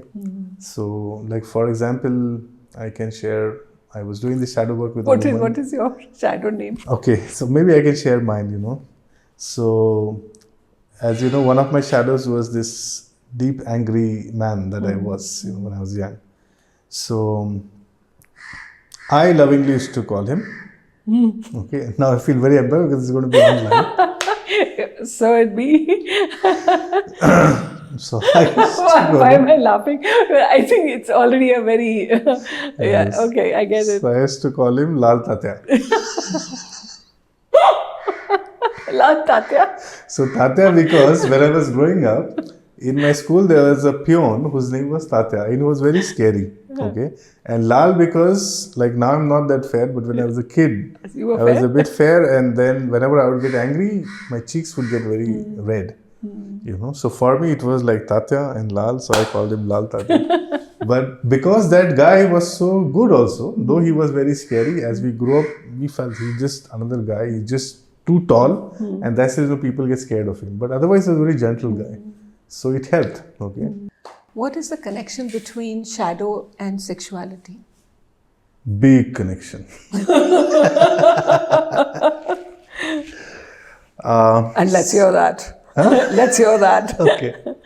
So till the time, let's say a man or a woman hasn't fully embraced a shadow, they haven't really seen peaks of ecstasy in their experience. What integration of shadow does is once you've integrated that part of you which is unacceptable to you, which you don't want to access, which you want to disconnect, when you accept that, it also releases a certain energy within your whole body.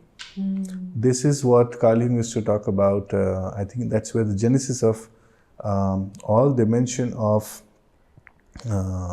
psychosomatics came in.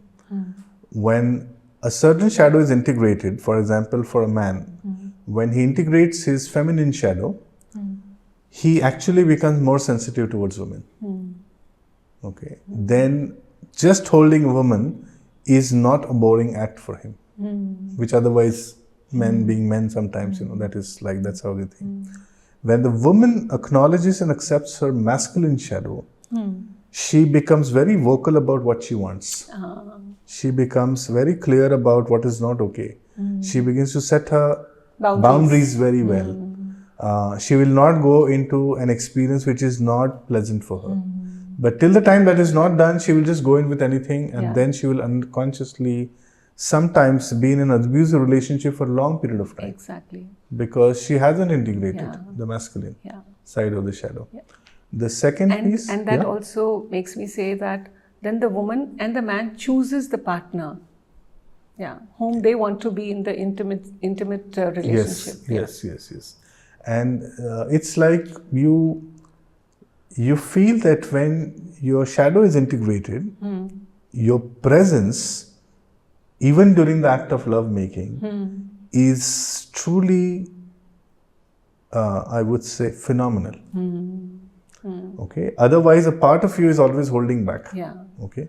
And what hampers sexuality is holding back patterns.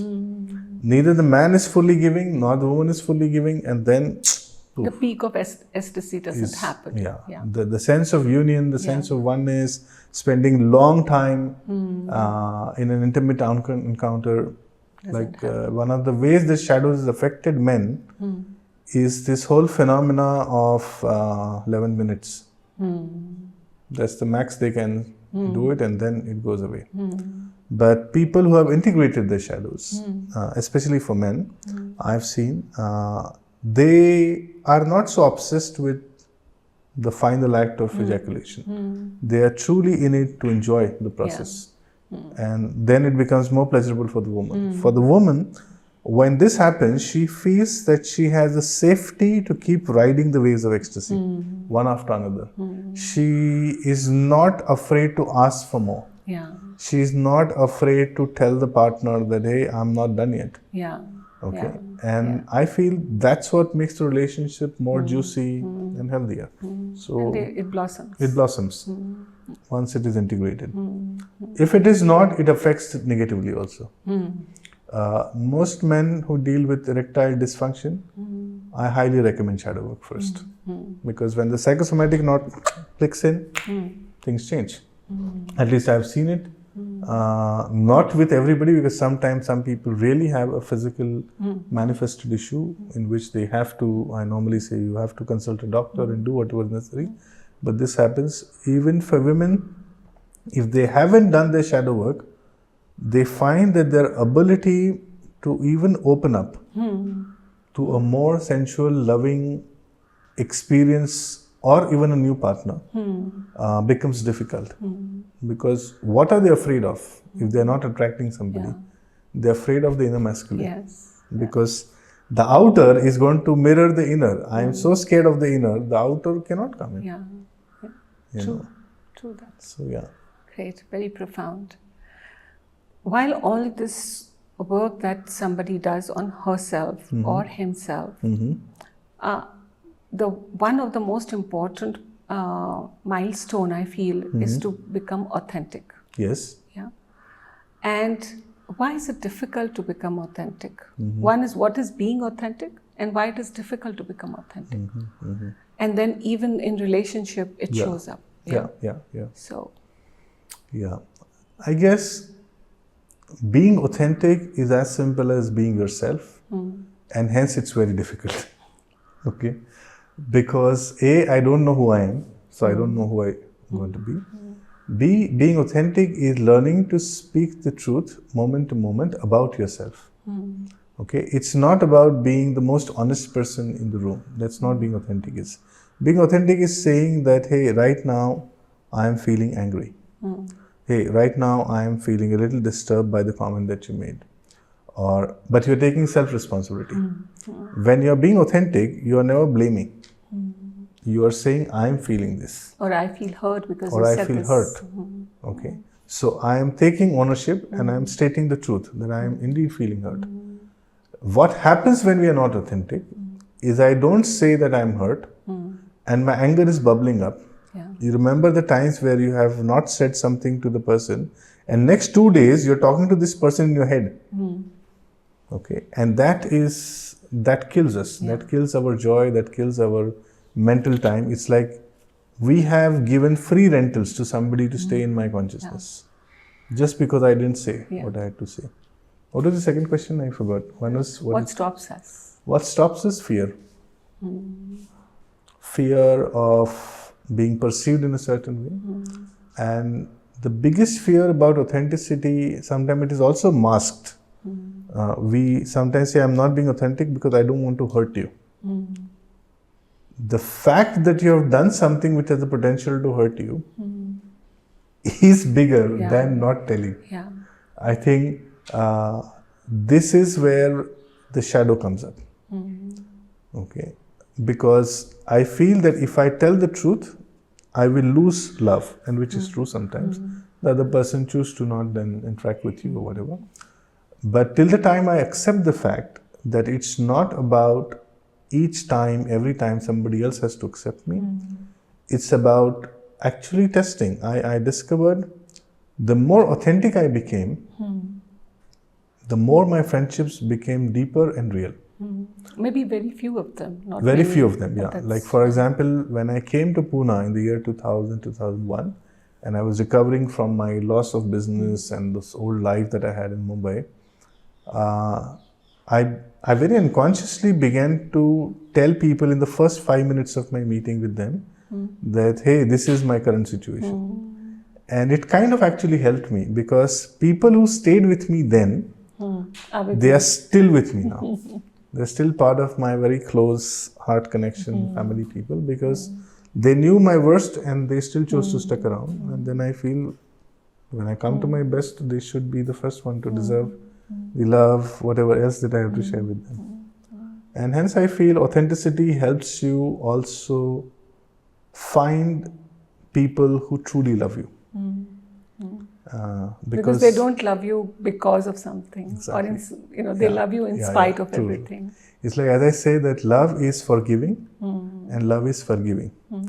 So if somebody can forgive you, seeing you in your shadows and still choose to be with you, then they truly love you. Yeah. When somebody leaves because they have seen a certain shadow, then absolutely that's also good because it's honest. They made a statement, I can't deal with this. And it's best to not make it work in such situations. It's best for you to part ways. Yeah. But that is being authentic. What irks me is people stay in inauthentic relationships for a long time. The biggest cost of this is you lose touch with yourself. Yeah. Your heart stops supporting you because your heart doesn't really know what is the truth anymore. And you lose touch with what do I really want.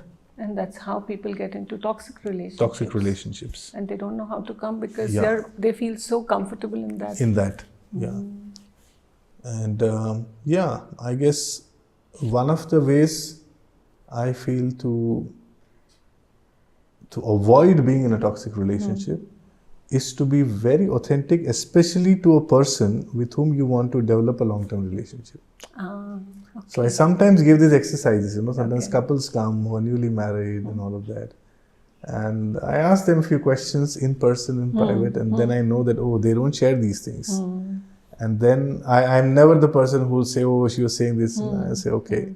Then I create levels like A, B, C, like I have these 6 layers of authenticity.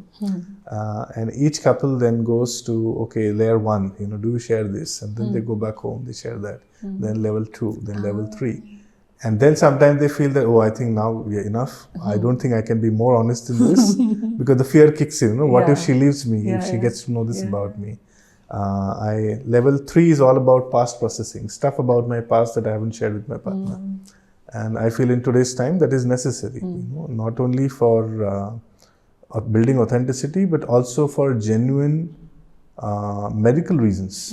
If your boyfriend has had unprotected sex, you have all the right to know as a woman, and vice versa. Right. And I have seen that when you move through each test of authenticity, you genuinely open your heart more for this person. And vice versa. And then your ability to accept the other one's shadows or uncomfortable truths also grow. And that's how you come closer. Yeah. Because... And 2 questions here. Yes. So one is having authentic leaders at workplaces is becoming very important. Yeah. And also, so after you answer this, then I will... there's one more which is very interesting question for me, but first this. Okay. So what, it's important to have authentic leaders at workplaces, and And I understand that leaders sometimes get into the space of being inauthentic because one, they are not aware. So they must do workshops of inner journey. And second, they must become aware that what's stopping them is actually a fear, imaginary fear, and the reality is not out there. Yeah, I think the reason why the higher the person is in any layer, whether it's in the corporate or any social or even otherwise organization, we have to first understand authenticity in the context of leadership. Authenticity doesn't mean that your team has to know about your personal life. That's not what authenticity means. Okay? Authenticity means how you feel about something truly. Let's say you're bringing in a change in the organization. Okay? Or let's say you're a CEO and you're CEO of a group company, and US headquarters decided that now we are going to do this and we're going to make this change and all of that. And when you hear it, your first reaction is bullshit. What is this? Okay. Now here, what has happened is what you have encountered is anger. What you have encountered is disbelief. What you have encountered is a feeling of this will not serve. Okay. What sometimes people do is rather than first confronting, talking to a few people, engaging from a place of genuinely wanting to understand what's the reasoning behind this change, they go to their leaders as the next line leadership and they say, oh, this is the order which has come from US headquarters, aap kar lo. And why they want to do that? Because they know they've been in business for too long and changes keep coming, and they're like, I don't want to bother myself with it. And after some time when that backfires, who gets held to account is this leader. So what you're trying to avoid by being authentic, as I said a little earlier, you can't avoid stuff that you've done. It is going to come back and get you. And not from a karmic, scary point of view, but from a very functional point of view. In today's world, I feel we are so intelligent, and I'm sure you must have had these experiences. Sometimes you enter home or you enter office and you have a vibe and you get a sense that aaj kuch to gadbad hai. Okay, if we are so intelligent as a species, what's the point in hiding what you're truly feeling? True that. Yeah. But if at all you feel that is necessary, it is a requirement of your job, you have to ask that question to yourself. How do you feel about it? Or even like this example when you said that the person doesn't believe what comes from the headquarters is about really telling the first line authentically that I really don't believe, but we have to follow it because these are the instructions and these are done for all the other probably legal entities. True that. Let's do it. Yeah. So, and they also will see the authenticity that you are putting out there. And then they will work, and then he also is accountable and is able and responsible for that. Yeah. I think mostly in the corporate world, I've seen people avoid authenticity because they feel it will add up more responsibility, and they have more things to deal with. Yeah. But on the contrary, in my coaching experiences, I've seen that when people become authentic, they actually have an opposite experience. Okay, because when your team knows as who you are, when people who are collaborating with you know who you are, what you can do, what you cannot do, functionally it actually becomes better for everybody. Yeah. Okay, the worst thing is leaders who are still trying to protect and still trying to project that I know everything. Like recently I'm coaching a CEO and this is an experience maybe I can just share without naming the organization. He was too busy trying to show the Gen Z that he knows more about a certain technology. They are into very super hyper technology space. And I say, what would happen if you were to just acknowledge that you really struggle now to catch up with them? He's like, those guys will eat me up. They won't respect me anymore and X and Y and Z. I said, yeah, but I'm sure that one day they're going to figure out. Yeah. Okay? And then it would be too late. Yeah. And somehow, I don't know what happened in the session. It caught him. He went back, he sat with the team and like I have a, when you work with seniors, sometimes you have to create a format. So I gave him a format. I said, when you want to be authentic, use this format.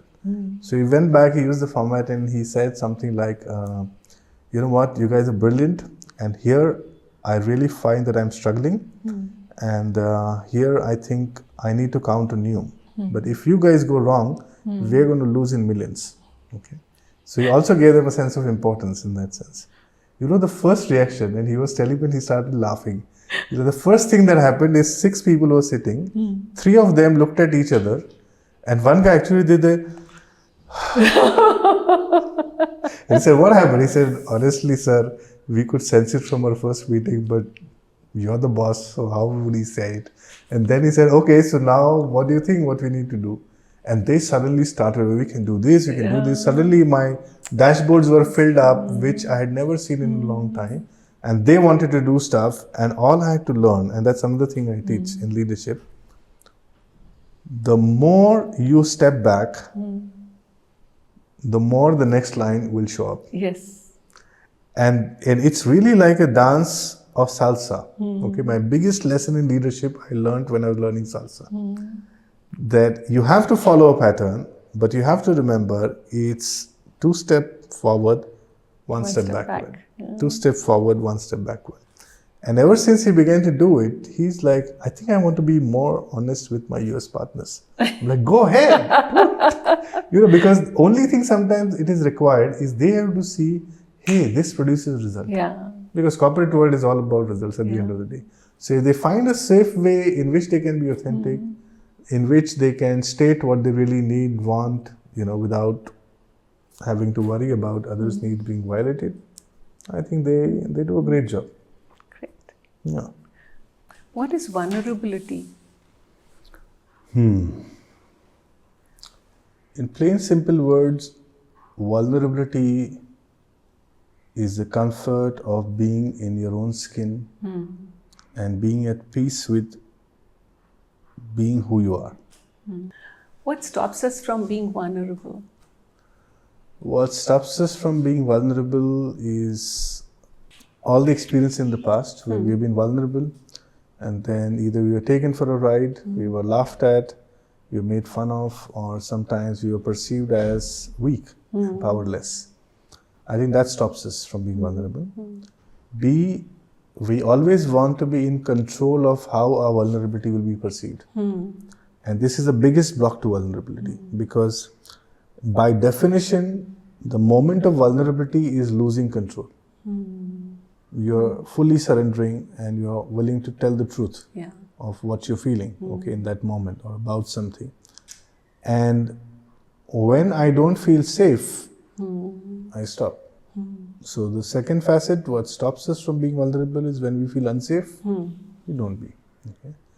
But I also want to bring in another element to vulnerability, because it's not like the level at which you can be vulnerable, let's say with your life partner, and the level of vulnerability that you have to show, let's say, in the corporate office if you're working. So I think that first we need to have a distinction. The distinction is, there is a distinction between being naive and being vulnerable. Yeah. Being naive is not even being aware of and being cognizant of the impact of the truth that I'm sharing and who I'm sharing the truth with. And when it comes to who, the second facet is we have 3 layers of relationships. And in each layer, the level of vulnerability that is required differs. And mostly people confuse this. And hence they become afraid. For example, I feel people who are closest to you, like your life partner, your lover, or people, if you're living in a community, the people that you're going to live in the community with. These are the people you have to be most vulnerable with and most authentic with. Because this is where you're truly experiencing the juice and the quality of life. Okay? And if here you can't be vulnerable, then there is some serious work that you need to do. Okay, on yourself and on the relationships that you have. The second is close social. Close social is people you work with, people you're friends with, or people that you have known for a long time. They don't live inside your house, but they really know you. Okay? This is another layer of vulnerability where you can take risks, where you can share, where you can be more and more authentic. Okay, but the third one, and this is where naive element comes in.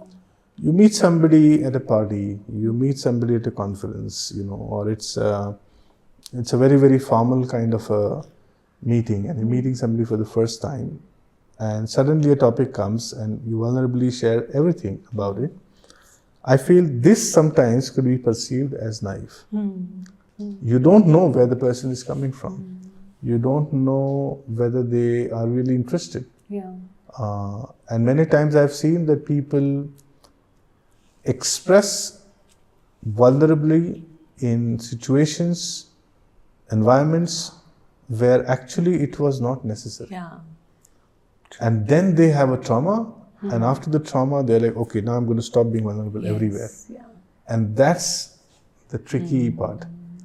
But I guess we are never taught about the relationship distinctions.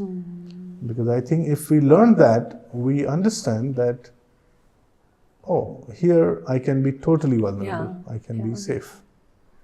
Rightly.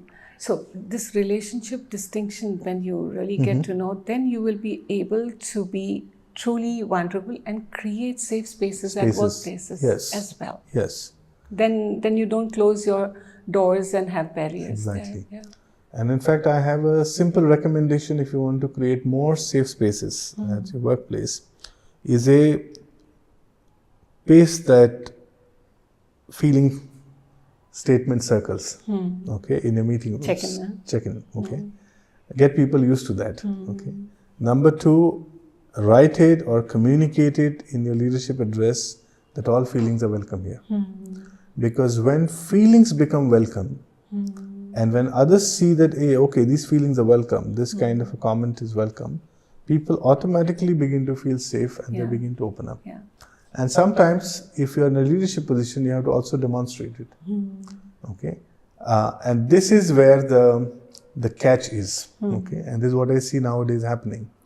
Suddenly, vulnerability is a catchphrase in all the self-help circles. Okay, and now corporate leaders are getting trained to be vulnerable, or they want to appear to be vulnerable, and this is a tricky scene. Because it's not truly there. It's not truly there. You're doing it for the camera. Okay, and rather I've known and heard stories that sometimes even the leaders of the nation, before they had to do a very important address, were told to present themselves in a certain way, which appeals to people. And they had to look vulnerable. But if you look at that, now that's what I say, the crookedness has come in. Yeah. It's no longer, what you're getting is just a manufactured stuff. So it is tricky, but the simple suggestion I have, especially for people in the leadership position, ask yourself, what would be more damaging? I not being vulnerable right now, or I being vulnerable right now and dealing with the effects, and take a guess for yourself. Okay, mostly your fear will kick in, but then you ask another question, that if you're not vulnerable, if you're not going to be authentic and not going to share this, and if tomorrow it is found out, and because now truth will surface. Okay. And as we are seeing in the world, it is surfacing. Okay, we are being watched all the time. Yeah. Google knows us much better than we know ourselves. I likely to say that, the algorithms have cracked our whole composition of our personality. In such spaces, I feel being vulnerable can actually be a strength in the long run. But it is also true that when your vulnerability gets used against you. Yeah, I think that's where people are fearful of. That's where people are fearful, but I guess this is where you have to do a bit of self-work, maybe go into therapy and all of that, and get back to being vulnerable. Yeah. Because if you're not, after your afternoon of life, what touches you the most is vulnerability. Because it's like when you've been on the planet for 60, 65 years, there's something which my late grandmother once said to me. And she said it in Marathi, maybe I'll translate it. And she said that after staying for so long, I can figure out. So you better don't lie to me. And I feel that if you really want to build deep intimate connection, and if one of the abundance that you want to have is an abundance of love in your life, then the currency of vulnerability is your only access to it. There is no other way you can get there. As in, you can try, and people try, but then a lot of loneliness creeps in. So what are masculine and feminine energies? Oh, interesting. And how to integrate them? Okay. So firstly, let me say that this is not gender-based. But for ease of use, we can say that each man has both masculine and feminine facets of his personality. And same is for each woman, both masculine and feminine. For example, in a man, the feminine facet could be his sensitivity, his ability to listen, his ability to be present. Okay. In the Taoist term, it's like all the yin qualities. Okay. Which is to not jump to a conclusion. This is feminine. Okay. What is masculine? Masculine is taking action, decision making. People, both in men and women, if your decision making capacity is weak, means your masculine is weak. If you cannot take a decision about something important in your life quickly, means the masculine side of you is missing.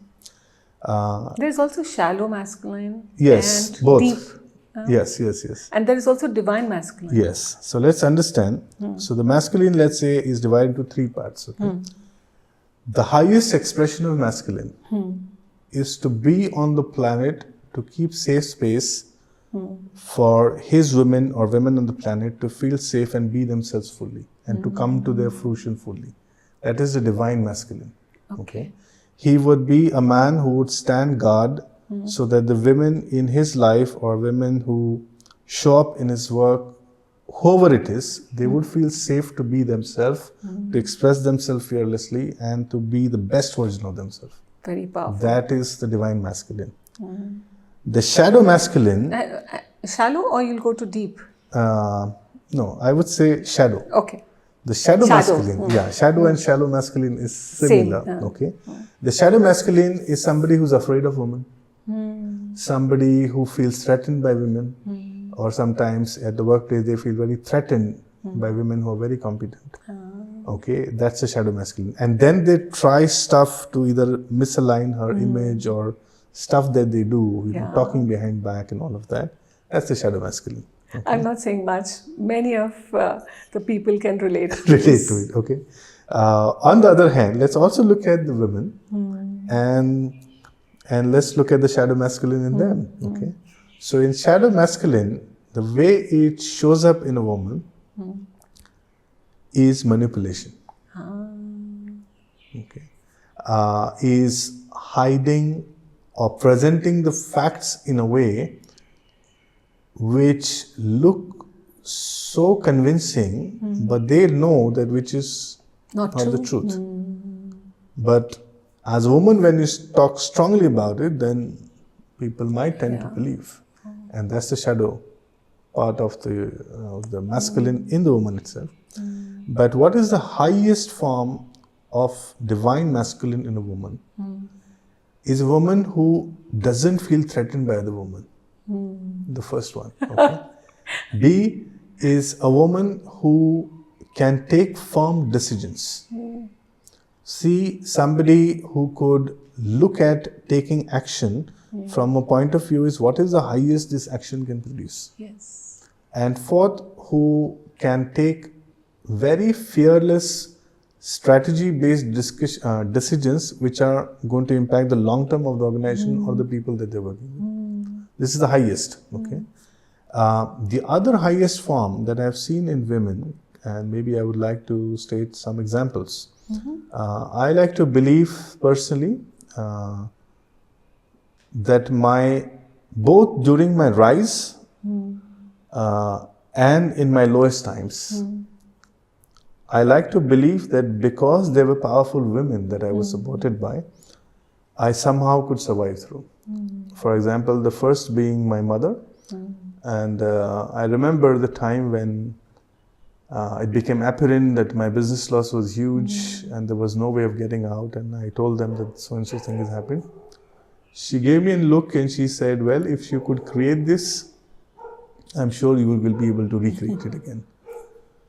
And after that till now, and trust me, and I think, just touch wood, I think I've been blessed with the parents who never questioned me on my mistakes, who never, I would say I'm just being plain lucky here. They never nagged me and all of that. The second person I would like to state is my oldest friend in Pune, and who also happens to be my business partner, Manisha. She's quite an amazing teacher herself. I've met her. You have met her. She is one person. I felt that I learned a lot of my lessons of abundance from her. Okay, I think women understand abundance quite differently. Yeah. And if the man can really honor that, they learn a lot. So I'll give you an example. So the masculine in me, which comes from Mumbai, comes to this place and then he's like, I have to have a website and I have to have this and I have to have that. Everything for me to become a successful, coach or facilitator, whatever that I wanted to become that time. And she would look at me very, very innocently, and she would like, I don't think it works like that. And I'm like, otherwise how will money come? And she's like, money just comes here. You just have to be in good alignment. You have to do the work that you really love, and money will start flowing. And I'm like, you don't understand.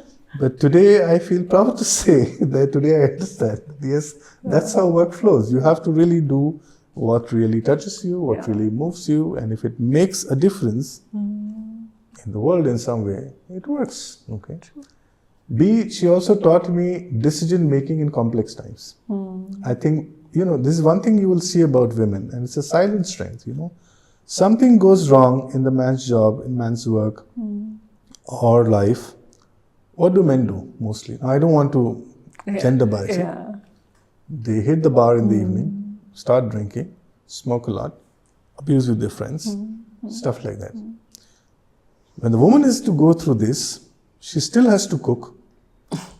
She still has to make sure the house is looking good when the guests come. She still has to go to the job and do the job. So if you ask me, they teach men resilience by simply being themselves. When the man doesn't see it, he is not in touch with his feminine, and he's not in touch with the feminine in him. The third example I want to give is my girlfriend. And we've known each other for a long time, and then we were together, we were not together, and then we decided to be together fully. I know her as well. And you know her as well. And one of her quietest strengths is when I'm not in my good headspace, she can observe me like a kid. Okay, and she kind of tells me, I think maybe I'll tell you after a couple of days. Okay, and earlier I used to be very angry, like, no, you have to tell me now, like now.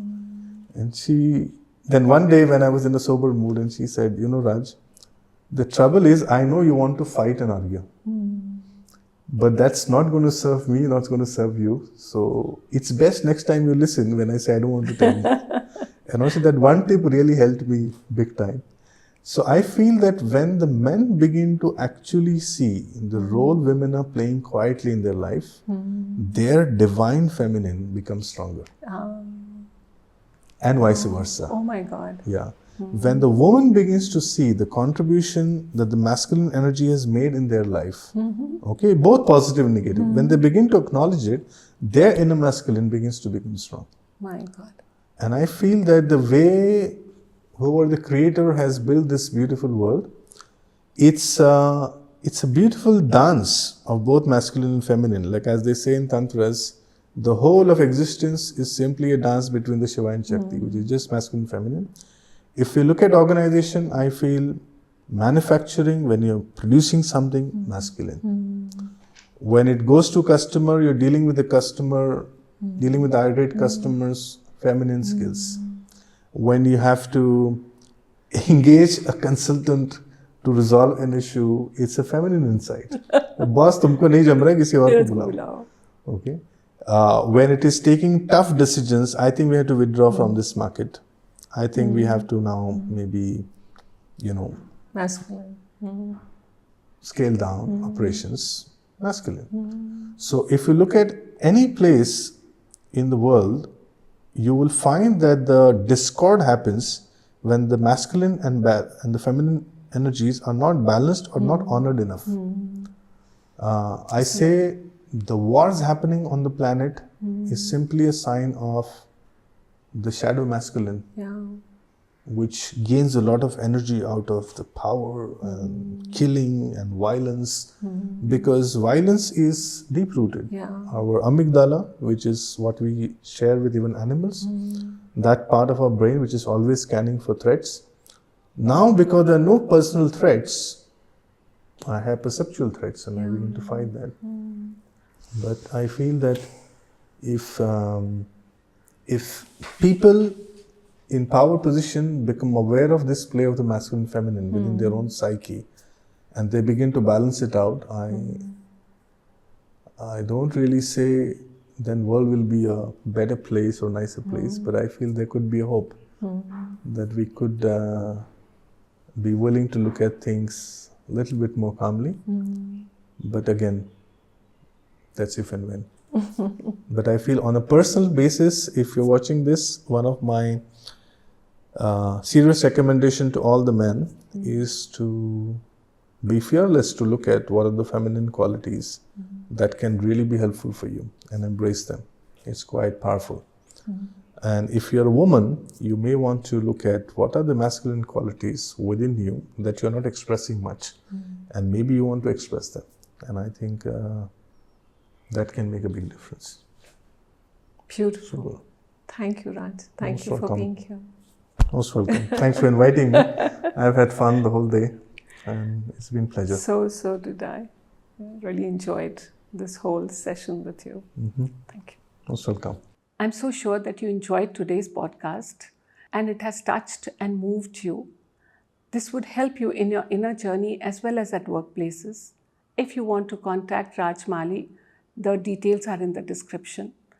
And if you would like to share your revelation or aha moments, please write to us. If you have any questions, please write to us and let's keep in touch. Thank you for being here.